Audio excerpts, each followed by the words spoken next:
Welcome to our channel. Today we how to authorize BlockFi repayment authorization options, quick tutorial step by step clearly. To begin, navigate to the BlockFi website. Log into your account using your credentials.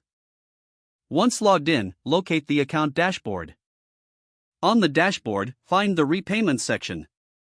Click on the repayment options link. You will see various repayment methods available. Select your preferred repayment option. Follow the prompts to enter your payment details. Make sure to review the terms and conditions. Confirm your payment method by clicking on Authorize.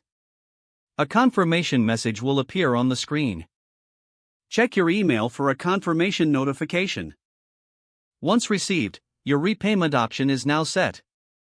Remember, you can change your repayment options anytime.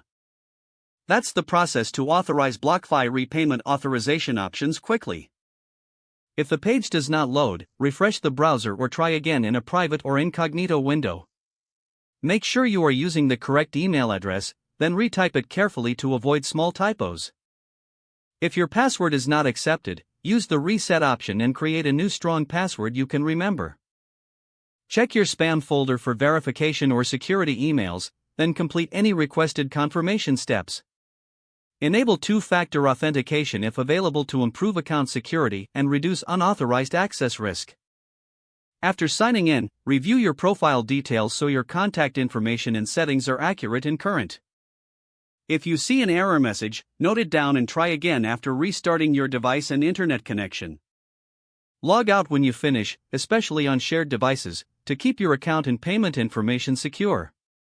If the page does not load, refresh the browser or try again in a private or incognito window. Make sure you are using the correct email address, then retype it carefully to avoid small typos. If your password is not accepted, use the reset option and create a new strong password you can remember. Check your spam folder for verification or security emails, then complete any requested confirmation steps. Enable two-factor authentication if available to improve account security and reduce unauthorized access risk. Don't forget to like this video and subscribe to our channel for more step-by-step tech guides.